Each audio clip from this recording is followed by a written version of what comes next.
Hello friends, and welcome again to this part 3 of CCCC rules. And today's sessions we'll be discussing about the suspension, which is a very important aspect as far as this disciplinary action is concerned. तो suspension के ऊपर बात करेंगे. Suspension क्या है, किन circumstances के अंदर जो है सस्पेंशन किया जाता है, और सस्पेंशन के दौरान क्या एंटाइटलमेंट है गवर्नमेंट सर्वेंट की, क्या क्या उसके डिडक्शन की जा सकती हैं, एंड जब सस्पेंशन रिवॉक किया जाता है उसके कंसर्न जो भी आपके रूल्स एंड रेगुलेशन हैं इस पर्टिकुलर वीडियो के अंदर वही डिस्कस किए जाएंगे. अब जब हम बात कर रहे हैं सस्पेंशन की तो हमें रूल पता होना चाहिए. हम डिस्कस कर रहे हैं CCCA रूल्स. सस्पेंशन जो आता है वो आपका आता है रूल 10A के अंदर. इसके अंदर डिफरेंट रूल्स हैं. तो पहले इसका मतलब समझ लेते हैं कि सस्पेंशन है क्या. सस्पेंशन एक एग्जीक्यूटिव ऑर्डर है जहां पे एक गवर्नमेंट सर्वेंट को टेम्परेरीली ड्यूटी प्लेस से बाहर रखा जाता है जब तक ये उसके खिलाफ जो कार्रवाई चल रही है, जो केस चल रहा है, वो फाइनलाइज नहीं हो जाता. पर एक बात का ध्यान रखिए कि सस्पेंशन अपने आप में एक पेनल्टी नहीं है. Of course suspension is a social stigma. अगर किसी गवर्नमेंट सर्वेंट को सस्पेंड किया जाता है तो डेफिनेटली उसकी जो एक रेपुटेशन जो है उसके ऊपर हार्म पड़ता है, बट सस्पेंशन इटसेल्फ एक पेनल्टी नहीं है. सेकेंड जो है सस्पेंशन जब किसी को किया जाता है तो वो रूल 23 के अंदर अपील कर सकता है सस्पेंशन के खिलाफ अगर किसी को सस्पेंड किया गया है. नाउ नेक्स्ट होता है कि व्हाट आर द सर्कमस्टांसेस. किन सर्कमस्टांसेस के अंदर एक गवर्नमेंट सर्वेंट को सस्पेंड किया जा सकता है. तो सबसे जो पहली बात है वो ये है कि आपका जो पब्लिक इंटरेस्ट है, public interest should be the guiding factor.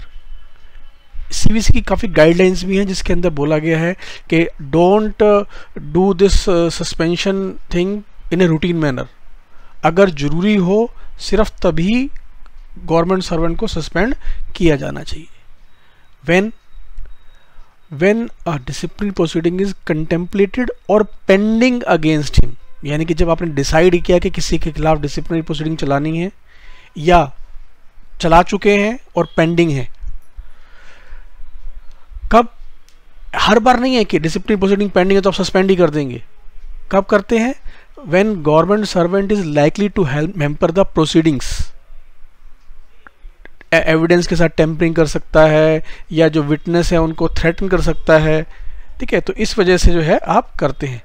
इसके अलावा अगर when his continuation in office is likely to seriously subvert office discipline, मतलब उसने ऐसा कुछ कर दिया है, इनडिसिप्लिन कर दिया है जिसके अंदर जो है वो ऑफिस उसके खिलाफ कोई आ ही रहा है, ऑफिस आ रहा है, वो ऑफिस आ रहा है, ऑफिस के अंदर लोगों को लग रहा है यार इसके खिलाफ तो कुछ हो ही नहीं रहा, कुछ मर्जी करते रहो, कुछ होने वाला नहीं है, और ऑफिस का डिसिप्लिन उस वजह से डिस्टर्ब हो. या कभी कभी कोई ऐसा पब्लिक स्कैंडल, करप्शन का केस कोई ऐसा चल जाता है जहां पे पब्लिक ओपिनियन ऐसी बन जाती है कि अगर गवर्नमेंट उस पर्टिकुलर गवर्नमेंट सर्वेंट को सस्पेंड ना करे तो ऐसा लगता है कि गवर्नमेंट जो है कोई करप्ट ऑफिसर्स के खिलाफ कोई कार्रवाई नहीं करती है. As a deterrent to exhibit firm determination of government to deal firmly with the corruption cases. खास तौर पे करप्शन के केसेस के अंदर ये किया जाता है. इसके अलावा जब कॉम्पिटेंट अथॉरिटी को ऐसा लगता है कि गवर्नमेंट सर्वेंट जो है उसने जो नेशन सिक्योरिटी है, नेशनल सिक्योरिटी को वो गवर्नमेंट सर्वेंट एक खतरा है, तब भी गवर्नमेंट सर्वेंट को सस्पेंड किया जाता है. ये तो वो केसेस हैं जो हम ऑफिस के जो डिसिप्लिनरी केसेस हैं उसकी बात कर रहे हैं. Sometimes he has done nothing as far as office discipline is concerned, but sometimes उसने कोई क्रिमिनल ऑफेंस किया है ऑफिस टाइम के बाहर और उसके खिलाफ कोई क्रिमिनल केस पेंडिंग है, इन्वेस्टिगेशन के स्टेज के ऊपर है, इंक्वायरी चल रही है या ट्रायल के स्टेज के ऊपर है, तो भी उसको सस्पेंड किया जा सकता है।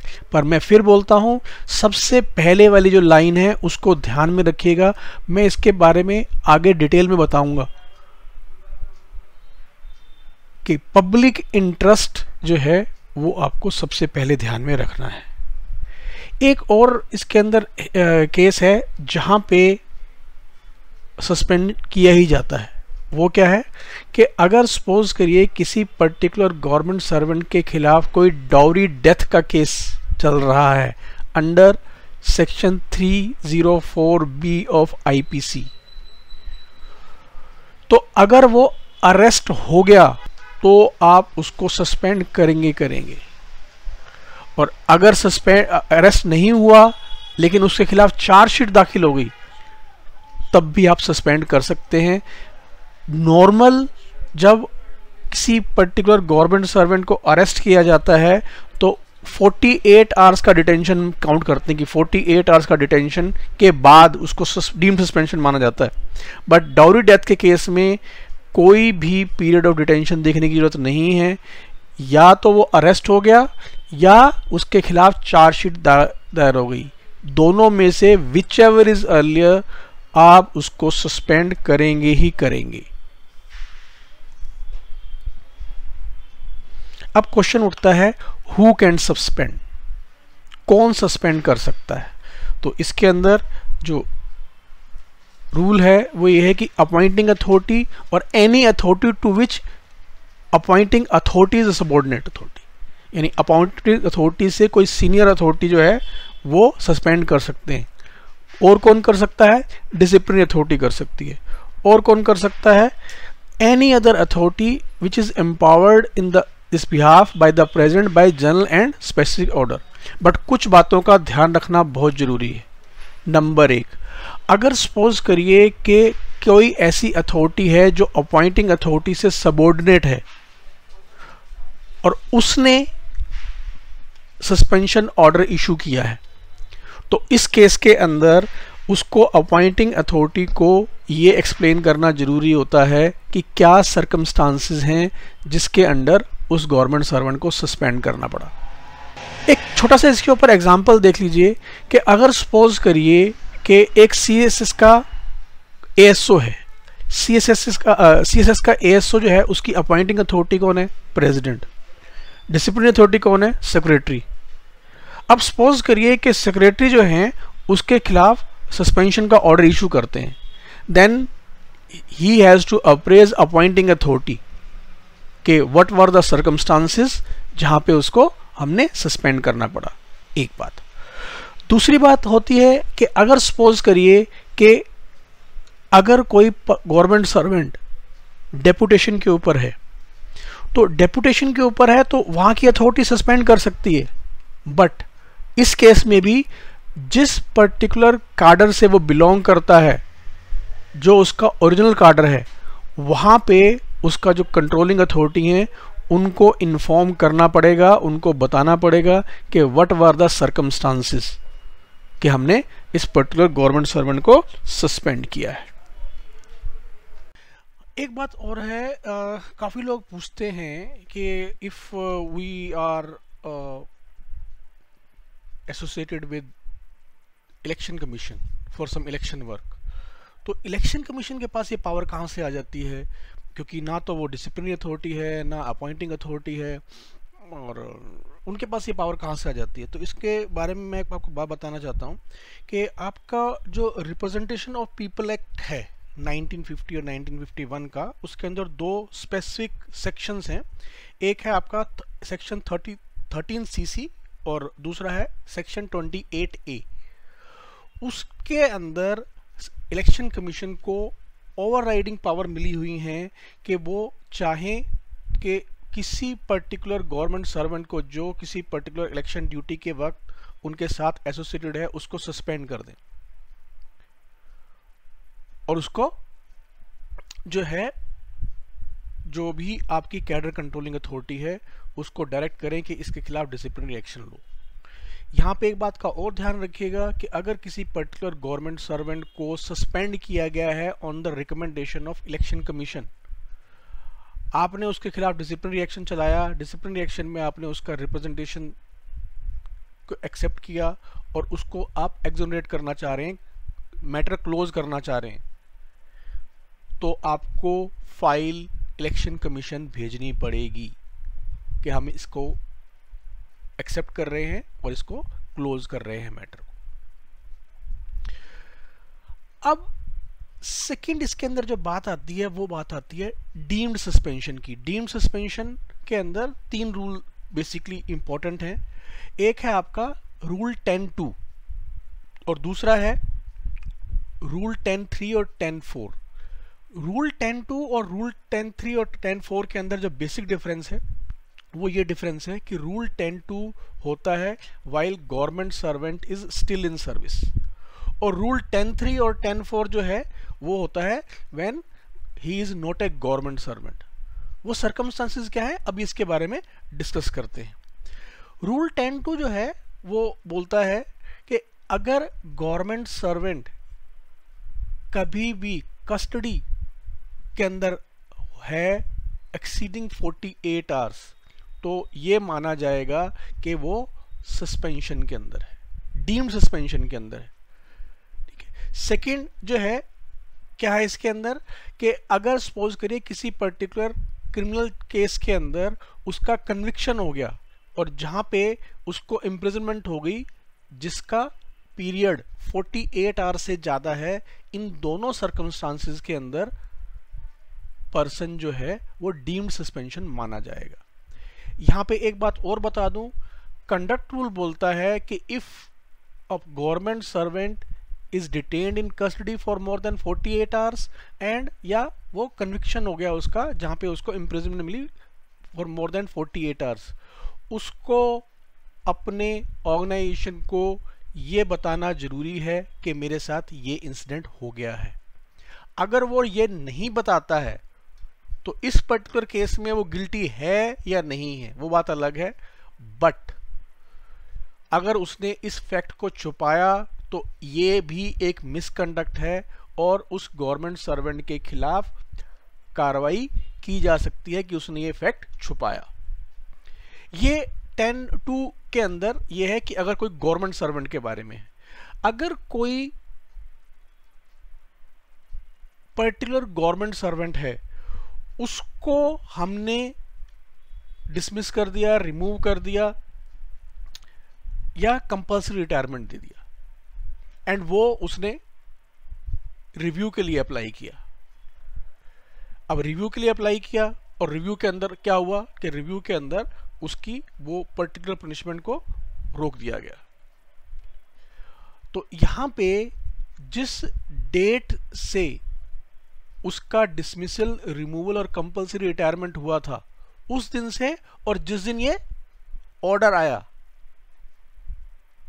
सेट असाइड करने का उस दिन तक उसको ये माना जाएगा कि वो particular government servant deemed suspension पे है। ठीक है।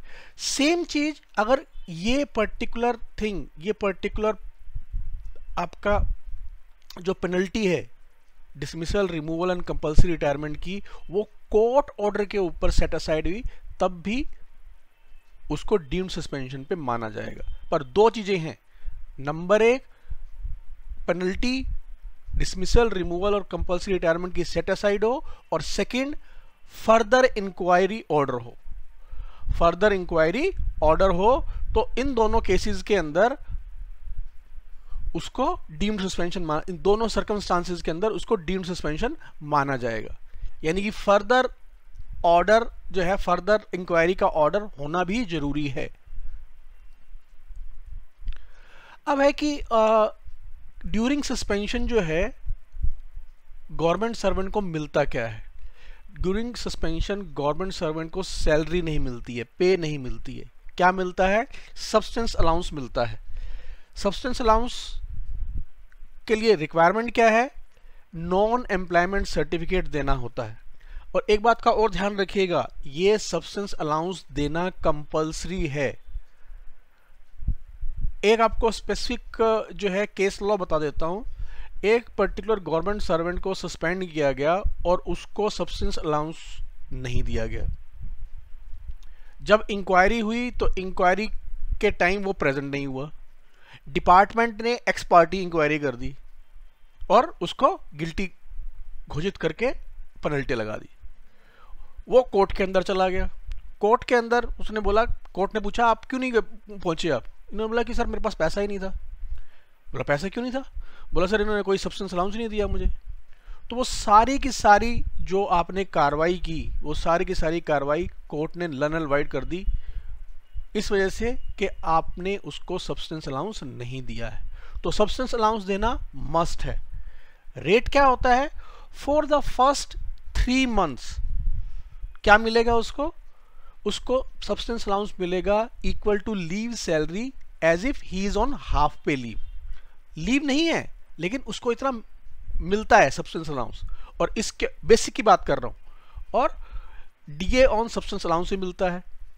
इसके अलावा उसको एचआरए भी मिलेगा, लेकिन टीपीटी और डीए ऑन टीपीटी नहीं मिलेगा। वाई? ऐसा क्यों है? ऐसा इसलिए है बिकॉज अगर एक गवर्नमेंट सर्वेंट को आपने सस्पेंड किया है तो उसको आप ऑफिस नहीं बुलाते हैं। अगर ऑफिस नहीं बुलाते हैं तो टीपीटी देने का सवाल ही पैदा नहीं होता। सेकंड बात, यहां पे एक बड़ी इंपॉर्टेंट बात है। ये क्वेश्चन मेरे से किसी एक मेरे फ्रेंड ने पूछा था कि सपोज करिए कि एक पर्टिकुलर गवर्नमेंट सर्वेंट किसी ऐसी एजेंसी में काम कर रहा है जो कोई खुद इन्वेस्टिगेटिंग एजेंसी है। You can say simply just एक एग्जांपल, नार्कोटिक ब्यूरो है। नार्कोटिक ब्यूरो के अंदर जो लोग हैं वो क्या करते हैं, वो किसी न किसी केस के अंदर कुछ नार्कोटिक्स के बारे में इन्वेस्टिगेशन वगैरह करते हैं। कोर्ट केस वगैरह के अंदर वो इन्वेस्टिगेटिंग ऑफिसर होते हैं। तो अगर सपोज करिए किसी पर्टिकुलर गवर्नमेंट सर्वेंट को हमने सस्पेंड कर दिया, बट वो किसी और केस में इन्वेस्टिगेटिंग ऑफिसर था और वहां पे कोर्ट का सम्मन आ गया उसके पास, और वो कोर्ट किसी और सिटी के अंदर है, उसके हेडक्वार्टर में नहीं है, तो अगर वो वहां पे जाएगा तो क्या उसको तब हम टीए देंगे? आंसर इज यस, टीए देंगे, क्योंकि वो गवर्नमेंट ड्यूटी के ऊपर जा रहा है, तो he is very much entitled for TA. अब बात करते हैं कि 3 मंथ के बाद क्या होगा। 3 मंथ तक तो ये हुआ। 3 मंथ के बाद जो है ये सब्सटेंस अलाउंस का जो अमाउंट है उसको रिव्यू किया जाएगा, और ये मैंडेटरी है, ऑप्शनल नहीं है। अब उस रिव्यू में क्या हो सकता है? उस रिव्यू में ये हो सकता है कि ये सब्सटेंस अलाउंस इंक्रीज भी किया जा सकता है, डिक्रीज भी किया जा सकता है। इंक्रीज कब करेंगे और डिक्रीज कब करेंगे? इंक्रीज तब करेंगे अगर सपोज करिए अभी तक उसका केस फाइनलाइज नहीं हुआ है, लेकिन जो डिले हो रहा है वो डिले जो है directly attributed to government servant नहीं है, यानी गवर्नमेंट सर्वेंट जो है वो पार्टिसिपेट कर रहा है इंक्वायरी के अंदर, कुछ एडमिनिस्ट्रेटिव रीजन की वजह से डिले हो रहा है, तब हम उसको इंक्रीज कर सकते हैं। कितना? जितना ओरिजिनल था उसका 50%। एक हाइपोथेटिकल एग्जांपल लो कि अगर मान लीजिए उसकी सैलरी 100 है, बेसिक पे 100 है, तो सब्सटेंस अलाउंस इनिशियली कितना होगा 3 मंथ के लिए? 50 रुपीज, और उसके ऊपर डीए। अब हम उसको इंक्रीज कर सकते हैं 50% ऑफ ओरिजिनल सब्सटेंस अलाउंस। अब 50% का 50 कितना हुआ? 25, यानी कि आप उसको 75 रुपीज तक सब्सटेंस अलाउंस दे सकते हैं। लेकिन अगर रीजंस डिले के directly attributed to government servant हैं तो हम डिक्रीज भी कर सकते हैं। अब 50% का 50 कितना, 50 का 50% कितना हुआ? 25, तो उस केस के अंदर कितना हो जाएगा? 25 रुपीज बैलेंस रह जाएगा। यानी कि आफ्टर 3 मंथ आप उसका सब्सटेंस अलाउंस 25% से लेकर 75% के बीच में कहीं भी रख सकते हैं। सेम भी रख सकते हैं, but you have to give reasons in writing कि क्यों आप ये अमाउंट चेंज नहीं करना चाहते हैं। ये आपको लिखना पड़ेगा। अब जब आप उसको सब्सटेंस अलाउंस देते हैं तो ऑफ कोर्स जिस तरह आपको सैलरी मिलती है तो उसके अंदर क्या होते हैं, कुछ ना कुछ डिडक्शंस होते हैं। ओके, तो सेम चीज सब्सटेंस अलाउंस मिल रहा है तो उसके अंदर आप क्या रिकवरी कर सकते हैं। कुछ इसके अंदर कंपल्सरी रिकवरीज हैं, कुछ ऑप्शनल है डिडक्शन, और कुछ जो है जो आप बिल्कुल कर ही नहीं सकते। कौन कौन सी हैं जो कंपल्सरी डिडक्शन है, आप उसके ऊपर उसका इनकम टैक्स काटेंगे, लेकिन इनकम टैक्स का अमाउंट क्या होगा, इनकम टैक्स उसी के ऊपर होगा जो उसको सब्सटेंस अलाउंस मिल रहा है उस अमाउंट के ऊपर।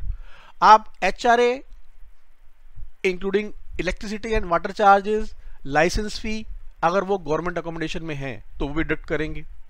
इसके अलावा कि अगर उसने कोई लोन ले रखा है, कोई एडवांसेस ले रखा है, उसकी रीपेमेंट की इंस्टॉलमेंट्स वो लेंगे, और CGHS का कंट्रीब्यूशन लेंगे, और CGE-GIS का कंट्रीब्यूशन लेंगे। ये 5 डिडक्शंस जो हैं वो कंपल्सरी हैं।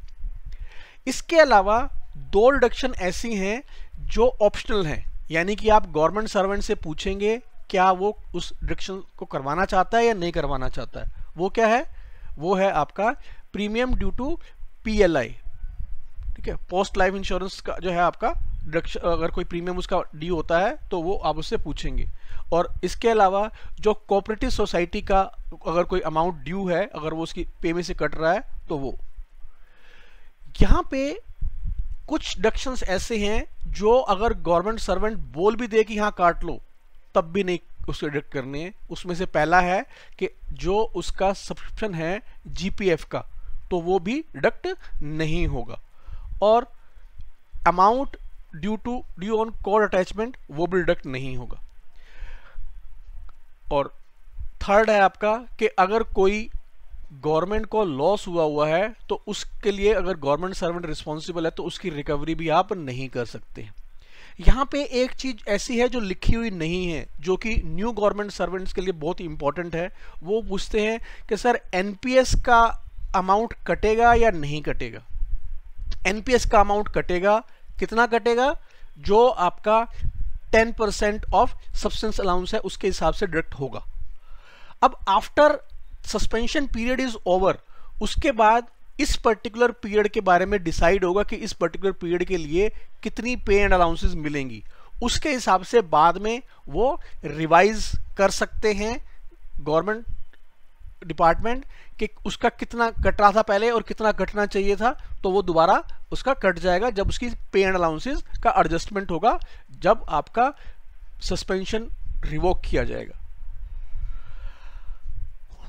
अब हम बात करते हैं कि सस्पेंशन जो है वो कितने टाइम तक किया जा सकता है। ठीक है, तो इनिशियली जो फर्स्ट आप ऑर्डर निकालते हैं वहां पे आपका सस्पेंशन का जो पीरियड है वो पीरियड 90 डेज तक वैलिड होता है, 90 दिन तक वैलिड होता है। इसके अलावा जैसे ही 90 दिन खत्म हुआ, आपको उस पर्टिकुलर सस्पेंशन ऑर्डर को रिव्यू करना पड़ता है। हर एक डिपार्टमेंट के अंदर रिव्यू कमेटीज होती हैं जो सस्पेंशन को रिव्यू करती हैं, उनकी मीटिंग्स रेगुलर इंटरवल के अंदर होना जरूरी है। तो जब उन्होंने रिव्यू किया तो रिव्यू करने के बाद एक टाइम में वो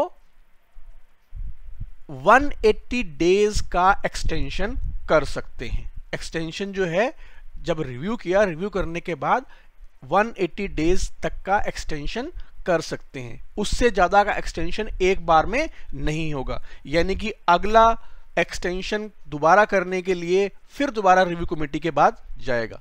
ये जो ऑर्डर आया था ये 2004 के अंदर ऑर्डर आया था। ये मैंने उस ऑर्डर का नंबर दे दिया है और नीचे लिंक भी बता दिया है, आप यहां से अगर चाहो तो ये ऑर्डर डाउनलोड कर सकते हो। एक छोटी सी बात है जो जानना बहुत जरूरी है इस पर्टिकुलर उसके बारे में, वो ये है कि जब हम रूल 10(2) की बात करते हैं जहां पे डीम्ड सस्पेंशन की बात होती है, तो डीम्ड सस्पेंशन के अंदर आपने उसको डीम्ड सस्पेंडेड माना। वो क्या माना कि डीम्ड सस्पेंशन माना from the date of detention. ठीक है, तो उस केस में अगर सपोज करो वो गवर्नमेंट सर्वेंट 90 दिन के बाद भी स्टिल कस्टडी के अंदर है, उसकी बेल वेल नहीं हुई है या केस फाइनलाइज नहीं हुआ है, तब रिव्यू करने की जरूरत नहीं है। इसके ऊपर एक ऑर्डर है जिसके अंदर यह बोला गया है कि 90 दिन का टाइम तब स्टार्ट होगा जब वो पुलिस कस्टडी से बाहर आ जाएगा। उस दिन से 90 डेज का पीरियड काउंट करना स्टार्ट करेंगे। इट मींस कि 90 डेज के बाद रिव्यू करना is not a compulsory thing if government servant is still in police custody. तो इट टोटली डिपेंड्स। अदरवाइज अगर वो कस्टडी में नहीं है, बेल मिल गई है उसको, या आपने रूल 10(1) के अंदर उसको जो है सस्पेंड किया है, तब ये रिव्यू करना कंपल्सरी है। इस बात को ध्यान रखिएगा। अब what are the administrative effect? इसके एडमिनिस्ट्रेटिव इफेक्ट क्या हैं? सबसे पहली बात है कि गवर्नमेंट सर्वेंट को ऑफिस आने की जरूरत नहीं है। अगर ऑफिस आने की जरूरत नहीं है, इसका मतलब क्या है? उसको अटेंडेंस मार्क करने की जरूरत नहीं है। ठीक है, उसका जो आई कार्ड है, आई कार्ड विड्रॉ कर लिया जाएगा। ठीक है, ड्यूरिंग सस्पेंशन जो है उसको लीव ग्रांट नहीं की जा सकती है। ठीक है, अगर लीव ग्रांट नहीं की जा सकती है, इसका मतलब क्या है कि उसको एलटीसी भी ग्रांट नहीं की जा सकती है। बट ध्यान रखिए, अगर उसकी फैमिली को एलटीसी देनी है तो वो अलाउड है। गवर्नमेंट सर्वेंट को एलटीसी नहीं मिलेगी, यानी कि वो कहीं नहीं जा सकता, लेकिन फैमिली मेंबर्स को एलटीसी अलाउड है। कन्वेंस के लिए एडवांस नहीं मिल सकता उसको, हालांकि गवर्नमेंट ने ये पर्टिकुलर एडवांस ऑलरेडी बंद कर दिया है, लेकिन इसके रूल के अंदर लिखा हुआ था तो मैंने यहां पे आपको बता दिया। एचबीए जो है वो उसको ग्रांट किया जा सकता है। हाउस बिल्डिंग एडवांस जो गवर्नमेंट देती है वो दिया जा सकता है। चिल्ड्रन एजुकेशन अलाउंस जो है वो उसको अलाउड है। गवर्नमेंट सर्वेंट किसी और पर्टिकुलर केस के अंदर डिफेंस असिस्टेंस दे सकता है, यानी कि कोई और आपका कोई केस चल रहा है, उस केस के अंदर वो एज ए डिफेंस असिस्टेंट बन के काम कर सकता है। और ध्यान रखिए, सस्पेंशन इटसेल्फ उसका जो गवर्नमेंट सर्वेंट का स्टेटस है वो खत्म नहीं करता है। वो खत्म नहीं करता है। इसका मतलब क्या है? इसका मतलब ये है कि उस पर्टिकुलर पोस्ट के ऊपर आप किसी और को अपॉइंट नहीं कर सकते। ठीक है, उसकी जगह किसी और को अपॉइंट नहीं कर सकते। नहीं कर सकते का मतलब ये नहीं है कि सपोज करिए वो किसी पर्टिकुलर एक आपके सेक्शन के अंदर पोस्ट है तो वहां पे आप उसको रिलीफ नहीं दोगे। हो सकता है उस डिपार्टमेंट के अंदर कुछ ऐसा काम वो कर रहा हो जो बहुत ही जो है इंपॉर्टेंट काम है, और उसकी एब्सेंस में वो जो है हार्म हो रहा, उसका हैम्पर हो रहा है, तो उस केस के अंदर अब वो अगर वो बोलता है कि सर मुझे जो है उसका रिप्लेसमेंट दीजिए जब तक वो सस्पेंडेड है, तो वो रिप्लेसमेंट दे सकते हैं। बट एक किसी को नौकरी पे नहीं रख सकते आप उस पर्टिकुलर पोस्ट पे। और क्या है इसके इफेक्ट? उसका ट्रेनिंग में डेपुटेशन, स्कॉलरशिप, फेलोशिप जो है उसके अंदर उसका नॉमिनेशन नहीं होगा, वो अलाउड नहीं है। डिपार्टमेंटल एग्जाम के अंदर अगर वो अप्लाई करता है तो उसको लिखने दिया जाएगा, बट एक्चुअल प्रमोशन उसका तब होगा जब उसका सस्पेंशन खत्म हो जाएगा। और अगर सपोज करिए उसका नाम प्रमोशन के जोन ऑफ कंसिडरेशन में आता है तो आप उसको कंसीडर करेंगे, बट वहां पे सील कवर प्रोसीजर होगा, यानी कि वो सील कवर जो भी रिकमेंडेशन है डीपीसी की वो आप तब तक नहीं खोलेंगे जब तक इसका पर्टिकुलर केस फाइनलाइज नहीं हो जाता। अगर सपोज करिए केस फाइनलाइज हो जाता है और उसको फुली एक्सोनरेट कर दिया जाता है, इस केस के अंदर आप उसका सील कवर जो है ओपन करेंगे और जो भी रिकमेंडेशन है डीपीसी की वो इंप्लीमेंट करेंगे। लेकिन अगर वो इस पर्टिकुलर केस के अंदर उसको कोई पेनल्टी लगती है, उस केस के अंदर आप फिर उस सील कवर को ओपन नहीं करेंगे और डीपीसी के पास दोबारा जाएंगे, और अब along with this particular penalty DPC उसको दोबारा कंसीडर करेगी, और अगर तब भी वो उसको प्रमोशन के लिए रिकमेंड करते हैं तो उस केस के अंदर वो प्रमोशन उसको दे दिया जाएगा।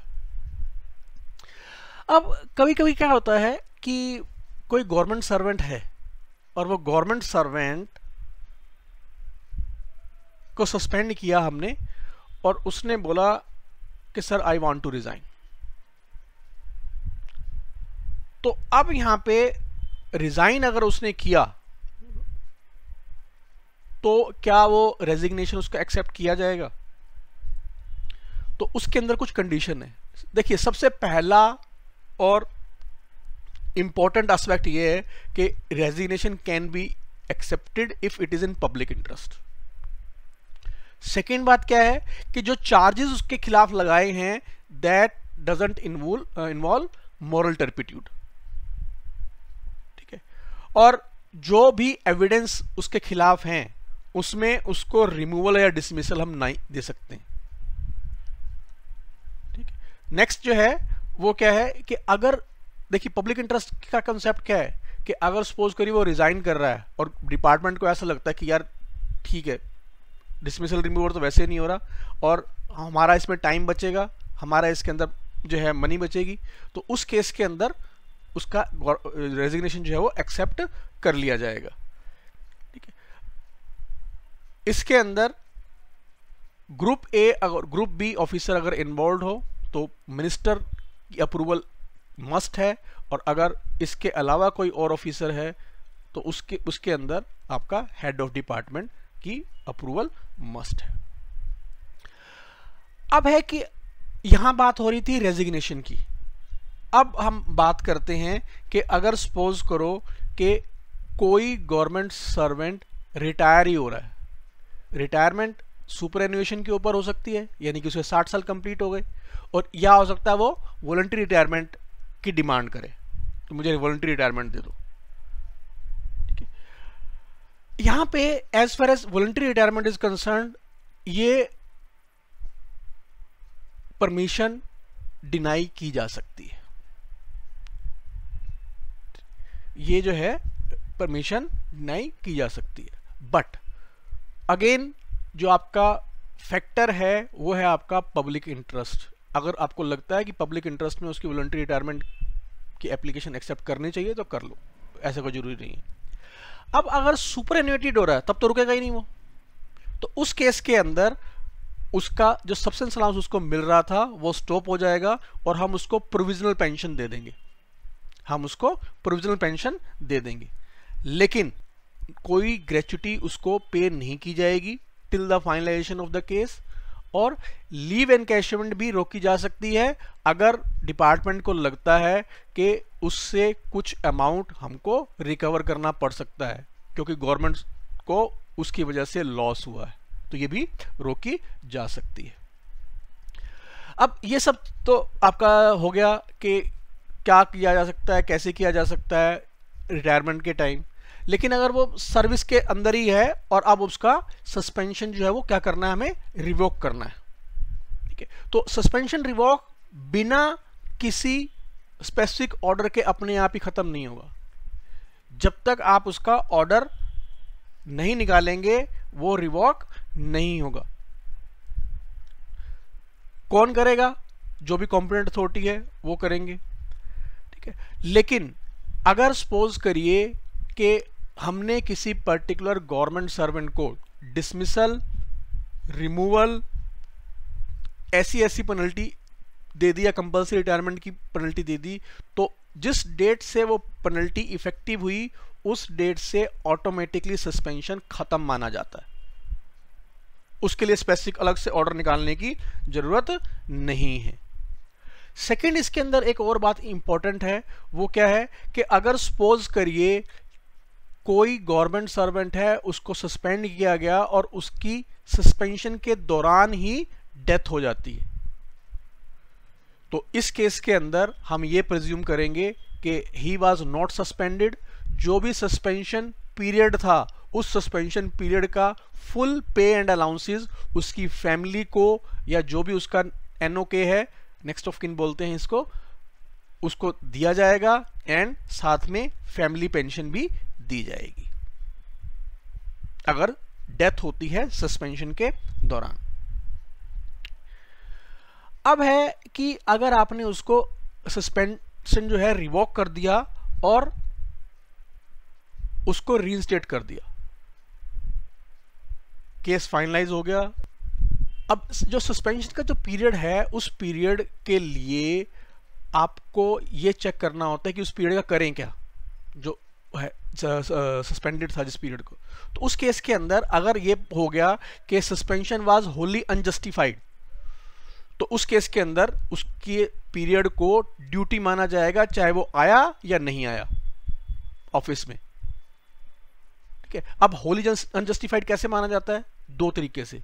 नंबर एक, या तो उसको फुली एक्सोनरेट कर दिया उस केस में, और या सेकंड, अगर उसको माइनर पेनल्टी भी लगी तो भी उस केस के अंदर जो सस्पेंशन पीरियड है उसको होली अनजस्टिफाइड माना जाता है। दोनों केसेस के अंदर उसको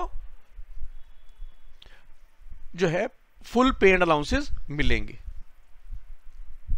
अगर सपोज करिए कि उसके खिलाफ कोई पेनल्टी लगाई, which is not a minor penalty, अगर कुछ लगाई उसके, तो उस केस के अंदर आप उसको फुल पे एंड अलाउंसेस नहीं दे सकते। उसके जो भी उसकी 100% पे एंड अलाउंस है उसके अंदर कुछ ना कुछ कट पक्का लगाना पड़ेगा।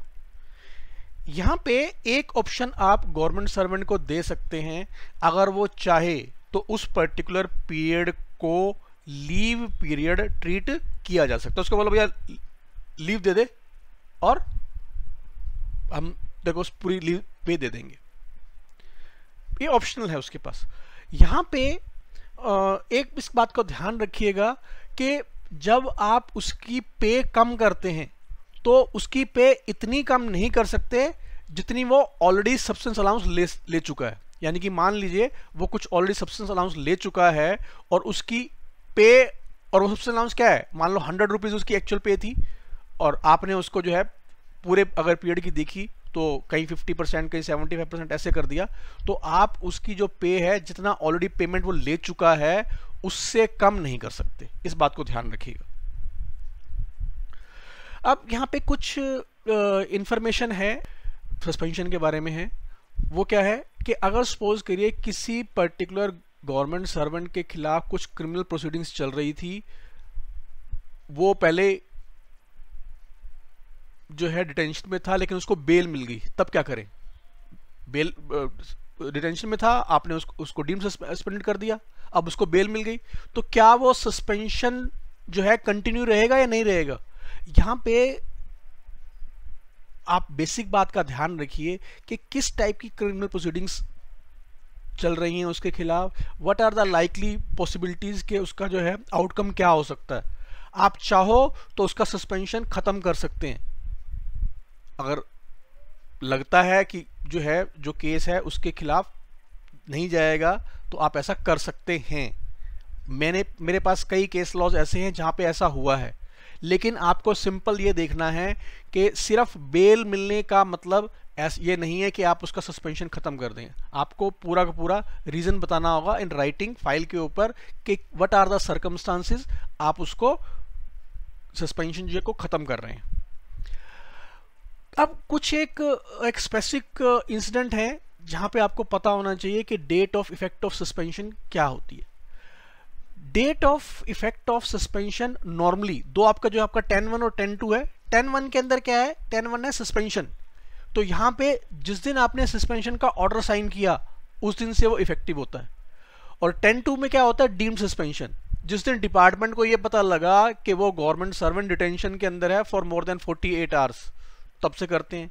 तो यहां पे डीम्ड सस्पेंशन जो है वो बैक डेट से हो सकता है, सस्पेंशन बैक डेट से नहीं हो सकता।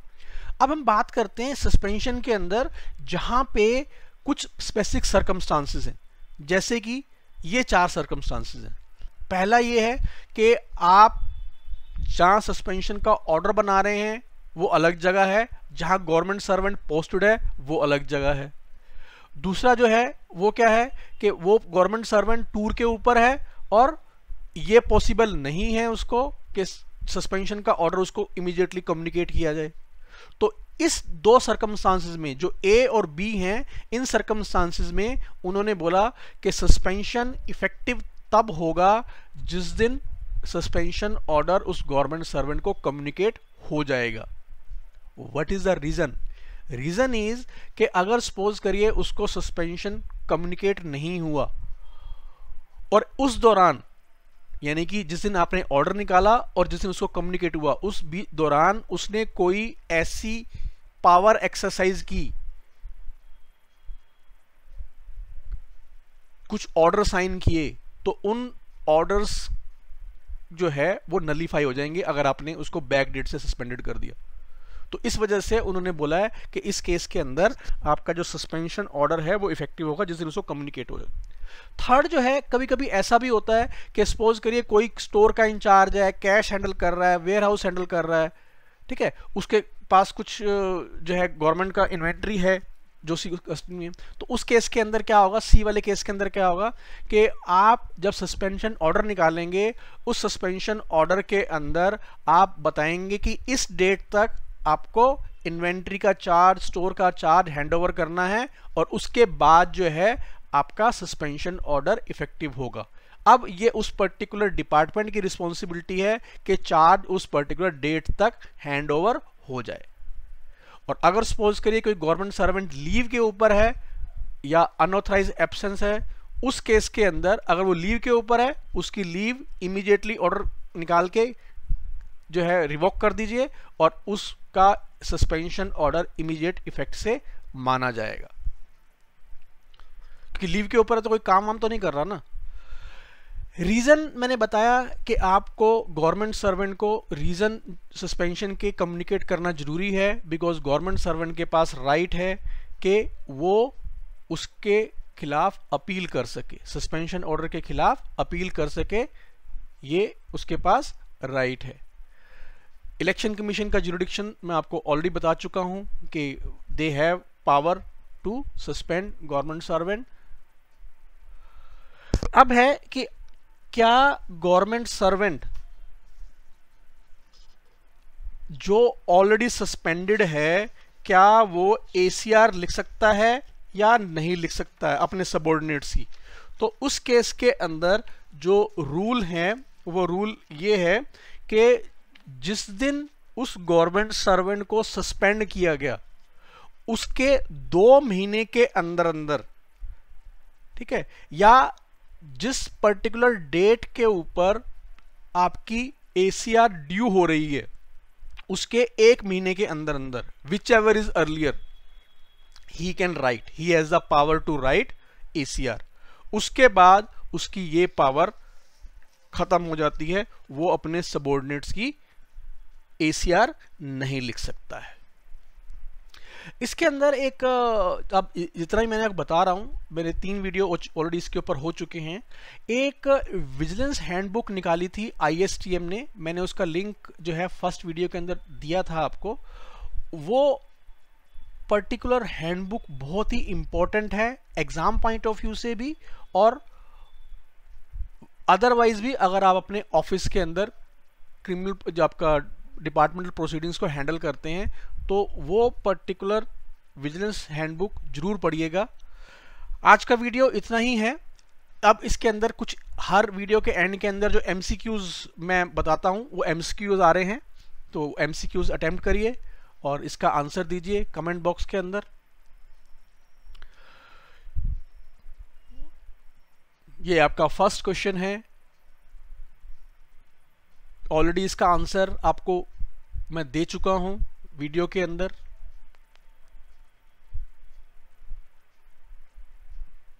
सेकंड क्वेश्चन आ रहा है,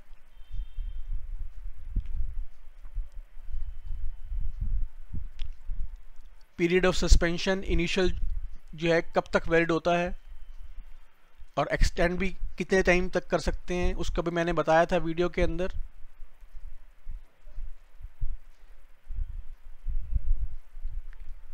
इसके अंदर मैंने वीडियो के अंदर स्पेसिफिक कंडीशंस बताई थी आपको।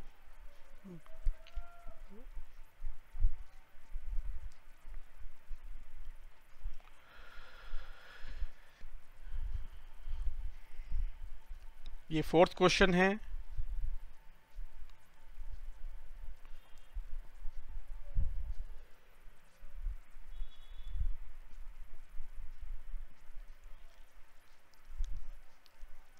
and this is the final question.